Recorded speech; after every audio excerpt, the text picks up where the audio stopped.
नमः शिवाय। हिमवान का पार्वती को शिव की सेवा में रहने के लिए उनसे आज्ञा मांगना और शिव का कारण बताते हुए इस प्रस्ताव को स्वीकार कर लेना।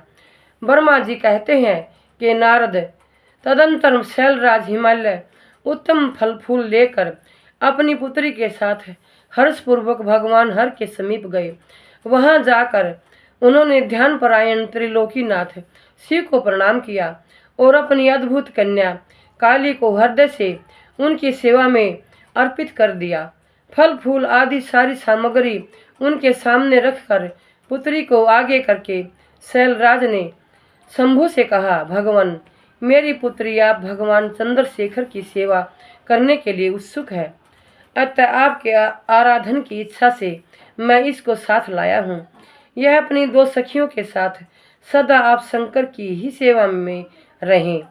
नाथ, यदि आपका मुझ पर अनुग्रह है तो इस कन्या को सेवक के लिए आज्ञा दीजिए। तब भगवान शंकर ने उस परम मनोहर काम रूपिणी कन्या को देखकर आंखें मूंद ली और अपने त्रिगुणातीत अविनाशी परम तत्व में उत्तम रूप का ध्यान आरंभ किया। उस समय सर्वेश्वर एवं सर्वव्यापी जटाजूटधारी वेदांत वेग चंद्रकला विभूषण शंभु उत्तम आसन पर बैठकर नेत्र बंद किए तप ध्यान में ही लग गई। यह देख हिमाचल ने मस्तक झुकाकर पुनः उनके चरणों में प्रणाम किया। यद्यपि उनके हृदय में दीनता नहीं थी तो भी वे उस समय इस संशय में पड़ गए कि न जाने भगवान मेरी प्रार्थना स्वीकार करेंगे या नहीं। वक्ताओं में श्रेष्ठ गिरिराज हिमवान ने जगत के एकमात्र बंधु भगवान शिव से इस प्रकार कहा। हिमालय बोले, देव देव महादेव करुणा कर शंकर विभव, मैं आपकी शरण में आया हूँ, आंखें खोलकर मेरी ओर देखिए। शिव सर्वमहेशान जगत को आनंद प्रदान करने वाले प्रभु महादेव, आप संपूर्ण आपत्तियों का निवारण करने वाले हैं। मैं आपको प्रणाम करता हूँ। स्वामीन प्रभु, मैं अपनी इस पुत्री के साथ प्रतिदिन आपका दर्शन करने के लिए आऊँगा, इसके लिए आदेश दीजिए। उनकी यह बात सुनकर देव देव महेश्वर ने आंखें खोलकर ध्यान छोड़ दिया और कुछ सोच विचार कर कहा।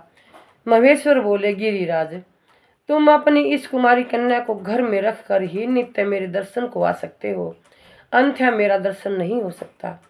महेश्वर की ऐसी बात सुनकर शिवा के पिता हिमवान मस्तक झुकाकर उन भगवान शिव से बोले, प्रभु यह तो बताइए किस कारण से मैं इस कन्या के साथ आपके दर्शन के लिए नहीं आ सकता? क्या यह आपकी सेवा के योग्य नहीं है?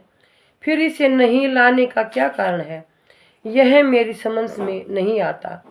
यह सुनकर भगवान वृषभध्वज शंभु हंसने लगे और विशेष दुष्ट योगियों को लोकाचार का दर्शन कराते हुए वे हिमालय से बोले, शैलराज, यह कुमारी सुंदर कटी प्रदेश से सुशोभित तनवंगी चंद्रमुखी और शुभ लक्षणों से संपन्न है, इसलिए इसे मेरे समीप तुम्हें नहीं लाना चाहिए। इसके लिए मैं तुम्हें बारंबार रोकता हूँ।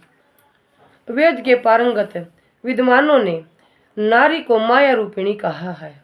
विशेषत युवती स्त्री तो तपस्विनी जनों के तप में विघ्न डालने वाली ही होती है। गिरिश्रेष्ठ, मैं तपस्वी योगी और सदा माया से निर्लिप्त रहने वाला हूँ। मुझे युवती स्त्री से क्या प्रयोजन है? तपस्वियों के श्रेष्ठ आश्रय हिमालय, इसलिए फिर तुम्हें ऐसी बात नहीं कहनी चाहिए, क्योंकि तुम वेदोक्त धर्म में प्रवीण, ज्ञानियों में श्रेष्ठ और वेद विद्वान हो। अचल राज स्त्री के संग से मन में शीघ्र ही विषय वासना उत्पन्न हो जाती हैं, उससे वैराग्य नष्ट होता है और वैराग्य न होने से पुरुष उत्तम तपस्या से भ्रष्ट हो जाता है। इसलिए शैल तपस्वी को स्त्रियों का संग नहीं करना चाहिए, क्योंकि स्त्री महाविषय वासना की जड़ एवं ज्ञान वैराग्य का विनाश करने वाली होती है। वर्मा जी कहते हैं कि नारद इस तरह की बहुत सी बातें कहकर महायोगी शिरोमणि भगवान महेश्वर चुप हो गई। देवर से। शंभु का यह निरामय, निष्प्रह और निष्ठुर वचन सुनकर काली के पिता हिमवान चकित कुछ व्याकुल और चुप हो गए। तपस्वी शिव की कही हुई बात सुनकर और गिरिराज हिमवान को चकित हुआ जानकर भवानी पार्वती उस समय भगवान शिव को प्रणाम करके विशद वचन बोली। नमः शिवाय।